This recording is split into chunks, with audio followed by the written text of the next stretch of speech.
विद्यार्थी मित्रांनो, आज आपण सराव संच 6.2 मधलं तिसरं गणित बघणार आहोत. आपण कालच्या तासामध्ये मध्य काढत असताना मीडियन काढत असताना वर्ग सलग असलेलं उदाहरण बघितलं होतं. आता या ठिकाणी वर्ग सलग नसलेलं, मग ते वर्ग सलग कसे करायचे तुम्हाला मी सांगितलं की मध्ये वर्ग सलग असणं अत्यंत आवश्यक आहे. नसल्यानंतर काय फरक पडू शकतो हे आपल्याला आजच्या गणितामध्ये बघायचं आहे. तर ते गणित मी आता त्याचे 3 उभे स्तंभ करणार आहे. याच्यामध्ये 2 स्तंभ हे गणिताप्रमाणे, तिसरा स्तंभ हा फिक्स असतो. फक्त त्याला लिहिताना कसं लिहायचं हे तुम्हाला मी काल सांगितलेलं आहे. तरी डबल एकदा समजून सांगणार आहे आज की कसं लिखाण करायचंय.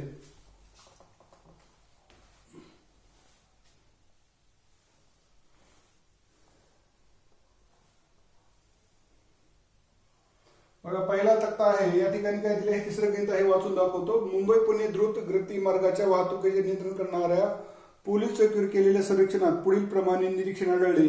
दिलेल्या नोंदीचे मध्यक काढा. आपल्याला आता दिली वाहनांची गती. अगोदर आपण हा वर्ग ज्याला आपण म्हणतो क्लास,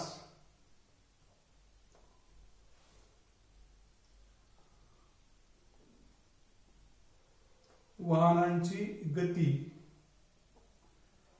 किलोमीटर प्रति तास.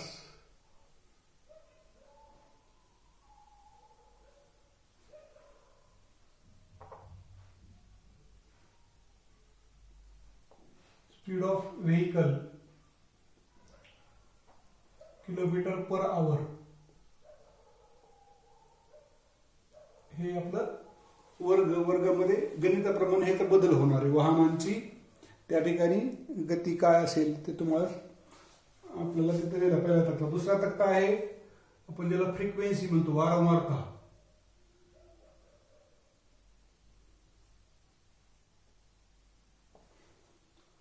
वाहनांची संख्या, नंबर ऑफ व्हेकल्स. वाहनांची संख्या, नंबर ऑफ व्हेकल्स. आणि तिसरा आहे संचित वारंवारता पेक्षा कमी. हा तिसरा तक्ता प्रत्येक गणितामध्ये मध्यकच्या ह्याच्यामध्ये आपल्याला असा घ्यायचा, संचित वारंवारता पेक्षा कमी. क्युम्युलेटिव्ह फ्रिक्वेन्सी लेस दॅन टाइप.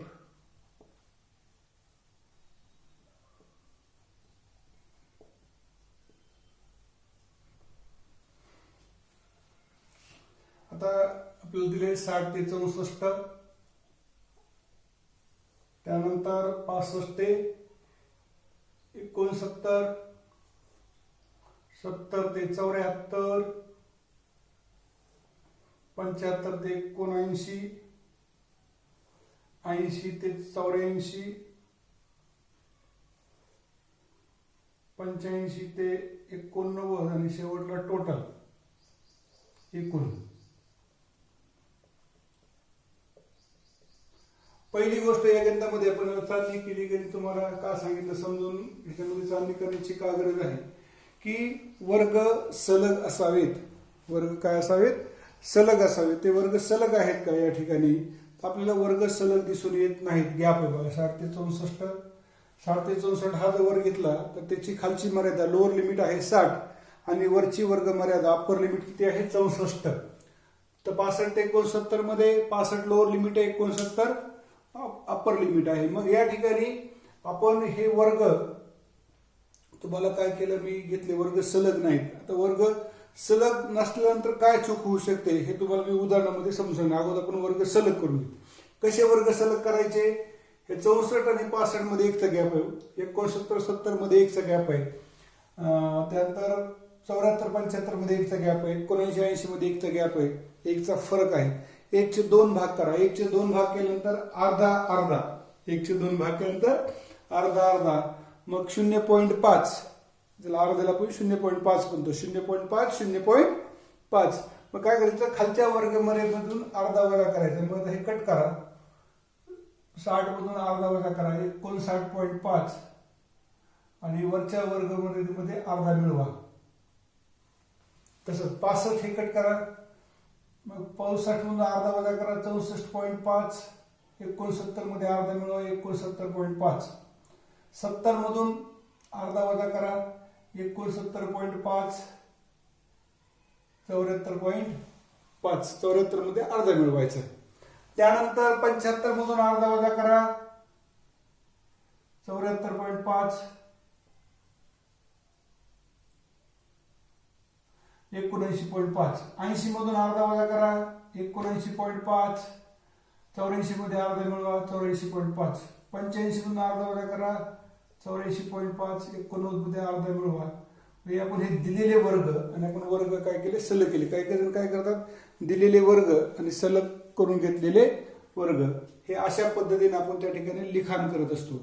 मग मी तुम्हाला हे दाखवलं की वर्ग सलग तुम्हाला केले जातात. बघा 59.5, 59.5 to 64.5 हा एक क्लास आहे. दुसरा क्लास आहे 64.5, 69.5.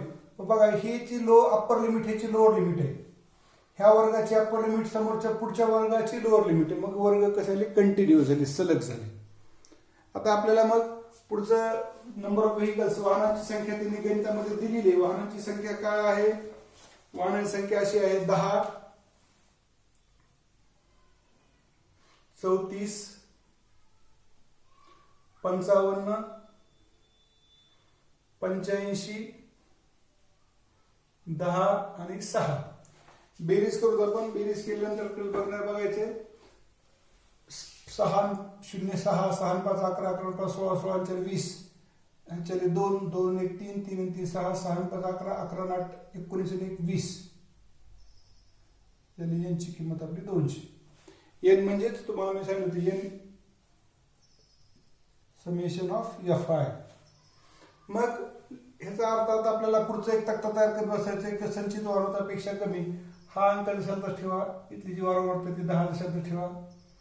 10 अधिक 34, 44, 44 अधिक 55, 99, 99 अधिक 85, 184, 184 अधिक 10, 194, 194 अधिक 6, 200. हा यांची किंमत आणि हे शेवटचा अंक सारखा आला पाहिजे. आपल्याला यांची किंमत ते 2 लक्षात, म्हणजे आपलं उत्तर कुठं चुकत नाही. संचित वारंवारता काढताना आपली चुकलेली नाही. आता आपल्याला या गोष्टी यामध्ये एक लक्षात आलं पाहिजे की आपण पुन्हा पुन्हा सांगतो की निम्म का घ्यायचं. तर आपण गेल्या वर्षी मध्य शिकत असताना अवर्गित वारंवारता काय करत होतो, संख्या चढत्या क्रमानं मांडत होतो. संख्या जर विषम असेल तर मधली संख्या ही मध्यक असायची. संख्या जर सम असतील, इव्हन असतील, तर मधल्या 2 संख्यांची सरासरी ही मध्यक असायची. आता या ठिकाणी यांची किंमत 200 आलेली आहे. हे वाहन 200 आलेत. 200चं निम्म आपल्याला बघायचं. 200चं निम्म नेमकं कुठे येणार आहे, कोणत्या वर्गामध्ये येणार आहे.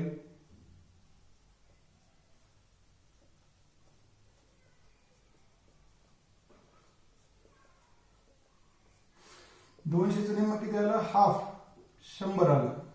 मग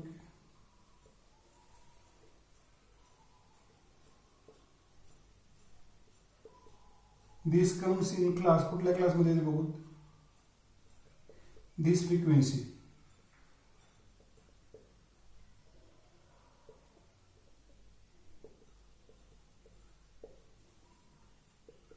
कोणत्या वर्गात येते ते आपल्याला बघायचं. तुम्हाला स्पष्टीकरण करून सांगणार आहे मी. बघा हे 10 आले रफ, म्हणजे मुद्दाम तुम्हाला रफ आहे, परीक्षेमध्ये लिहायची गरज नाही, फक्त समजून घ्या. 10 म्हणजे कसं माहिती का, 1 ते 10 मधले 10. आता 34 कसे, तर 11 पासून 44 पर्यंत असे 34. हे कसे, तर 45 ते 99, 45 ते 99 असे 55. हे कसे, 100 ते 184 असे 85. हे 185 ते 194 असे 10 आणि 195 ते 200 असे 6. तुम्ही बघू शकता 195 का, तुम्ही म्हणताल 195, 96, 97, 98, 99, 200 किती आले, 1, 2, 3, 4, 5, 6. 1 ते 10 म्हणजे 10 आहे ना, ते तुम्हाला माहितीच आहे. 11 ते 44 बघा, 11 ते 44 पण 11 ते 20 10, 21 ते 30 10, 31 ते 40 10 आणि वरचे 41 42 43 44 ते 34. तर अशा पद्धतीने आता आपल्याला 100 हा अंक कुठे येऊ शकतो आपल्याला बघायचं. 100 अंक बघूत आपण. 1 ते 10 पर्यंत आला, 11 ते 44 इथपर्यंत आला, 45 ते 99 कुठं आला, ह्या तिसऱ्या ह्याच्यामध्ये आपण 1 नंबर 2 नंबर 3 नंबर कमी खाली झाला असेल तरी लक्षात घ्या. आता आपला 100 कुठे येणार आहे बघा. 100 ते 184 कुठे येणार आहे, या ठिकाणी. आज आपला मध्यक वर्ग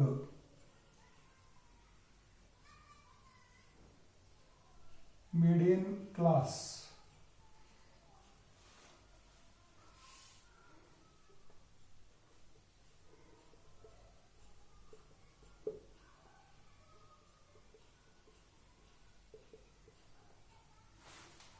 आता याची किंमत मध्यक वर्ग कुठला झाला आपला,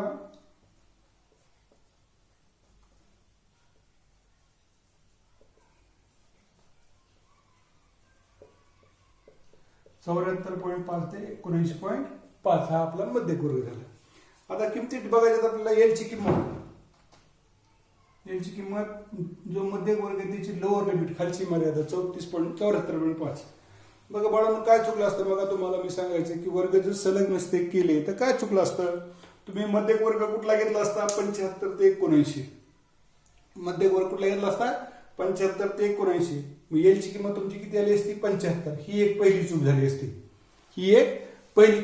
असती. अजून बघू आपल्याला काय चूक होऊ शकते. आता ही एलची किंमत झाली तर लक्षात ठेवायची, ही जी वारंवारता आहे एफ फ्रिक्वेन्सीचं एफ, ह्याला एफ म्हणायचं, आणि त्याच्या वर्गाच्या आधीच्या वर्गाची वारंवारता त्याच्या वर्गाच्या अगोदरच्या वर्गाची काय झाली वारंवारता, ही झाली C F cumulative frequency. C कम्युलेटिव्हचं सी आणि एफ फ्रिक्वेन्सीचं एफ. मग यांची किंमत आली, यांचे 2 आपला 100 आहे, एफ 85, सी एफ 99. आता एच आपण मध्य शिकलो बघा. मध्य 2 पद्धतीने 3 पद्धतीने, सरळ पद्धत, ग्रहित मध्य पद्धत आणि मध्य प्रमाण विचलन पद्धत, डायरेक्ट मेथड, ॲझ्युम्ड मीन मेथड आणि स्टेप डेव्हिएशन मेथड. त्या शेवटच्या 2 पद्धतीमध्ये आपण फक्त जी घेत होतो. जी म्हणजेच एच, वर्ग अवकाश, वर्ग अंतर किती आहे. आता बघा, आपण हे वर्ग जर सलग नसते तर किती आला असतं. तुम्ही काय सांगितलं, तुम्ही वर्ग अवकाश काढताना वरच्या वर्ग मर्यादेतून खालची वर्ग मर्यादा वजा करा. मी तुम्हाला काल सांगितलं होतं. आपण काय केलं असतं, 79 मधून 75 काढा, किती आले असते, 4. याची किंमत जर तुम्ही वर्ग सलग केले असेल तर ते 4 आली असते. आता किती येते बघा बरं, वर्ग सलग केल्यानंतर 79.5 मधून 74.5 वजा करा. 79.5 मधून 74.5 तुम्हाला वजा बाकी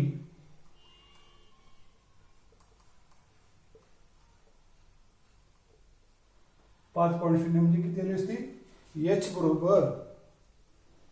आता आपल्याला जो मध्यक वर्ग आहे त्यातून आपण याची किंमत करू शकतो. तुम्ही जर तसं नसतं केलं तर काय असतं, 79 वजा 75,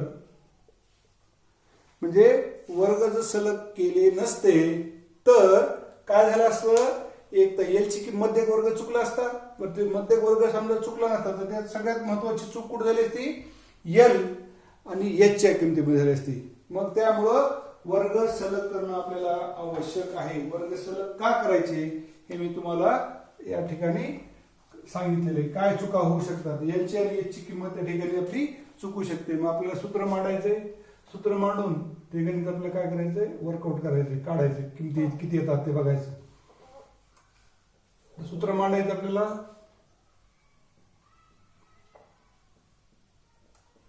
मध्यक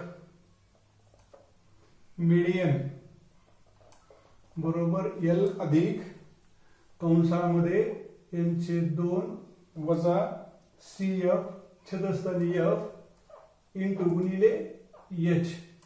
एच म्हणजे जी आहे, पुन्हा पुन्हा लक्षात ठेवून सांगतो तुम्हाला, कन्फ्यूज होऊ नका. ह्या वर्षी सिलेबस मध्ये त्यांनी जी शब्द घेतलेला आहे की 2 वर्षापूर्वी अगोदर एचच होता. त्या ठिकाणी एलची किंमत किती आहे, 74.5. n/2 100, CF 99, F ची किंमत 85, H ची किंमत 5.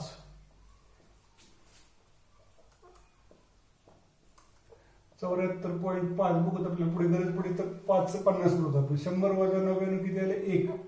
1/85 गुणिले 5/1. 5 म्हणजे 5/1. भागाकार करून 5×1 5, 5×1 5 गुणिले 3, 5×7 35. 74.5 अधिक 1 अंशाचा गुणाकार केला, छेदस्थानी 17. छेदस्थानी 17. मग 17×1 17. 1 ला भाग जात नाही, 0 झाले. दशांश चिन्ह दिले, 1 ला भाग जात नाही, 10 झाले. पुन्हा 10 ही संख्या 17 पेक्षा लहान आहे, पुन्हा 0चा भाग बसणार आहे. 100 झाले. मग 17×5 85. 17×5 85. 17 सकून 2 दशे 6चा पाडा मोठा व्हायला. 17×5 85. 100 मधून 85 काढले, उरले 15. 150 झाले. मग 17×8 36. 17×9 53. मग 17×8 36. 17×8 36. मग 36 136. 8चा भाग बसेल. 17×9 53. 9चं बसता नाही. मग तिसरं स्थळ हे 5 पेक्षा मोठं आहे, तेव्हा मागच्या ह्याच्यामध्ये आपण काय करू शकतो? 1.05 ची किंमत 0.6. जर इथं 4 3 2 1 आला असतं तर 0.05 शब्दच राहिले असतं. परंतु दशांशच्या नंतरचं तिसरं स्थळ जर 5 किंवा 5 पेक्षा मोठा असेल तर मागच्या अंकामध्ये 1 वाढवायचा. आपल्याला दशांश अपूर्णांकाचे नियम आपल्याला माहिती आहेत. मग 74.5 ला 74 काय झालं? 50. बेरीज करा. 74.56. 74.50. तुम्हाला वाटलं तर दशांश चिन्ह दशांश चिन्ह येऊ द्या. 74.56. बघा कुठे येईल? 74.56 या ठिकाणी ह्या मध्यक वर्गामध्ये ते येईल. मग ही आपलं उत्तर आलं. वाहनाची स्पीड आहे ती किलोमीटर प्रति तास, किलोमीटर पर आवर. तर हे गणित तुम्हाला मी सांगितलं कालच्या तासामध्ये. वर्ग सलग असताना कसं होतं, आजच्या तासामध्ये वर्ग सलग नसताना कसं आहे. तर उरलेले 2 गणित तुम्ही करायचेत, मला दाखवायचेत. हे मध्यक सोपं आहे. अवघड काय होतं ते तुम्हाला समजून सांगितलेलं आहे. मला वाटतं तेच तुम्हाला समजलं असेल, अडचण असेल तर विचारू शकता. आजच्या दिवशी आपण थांबू. ओके.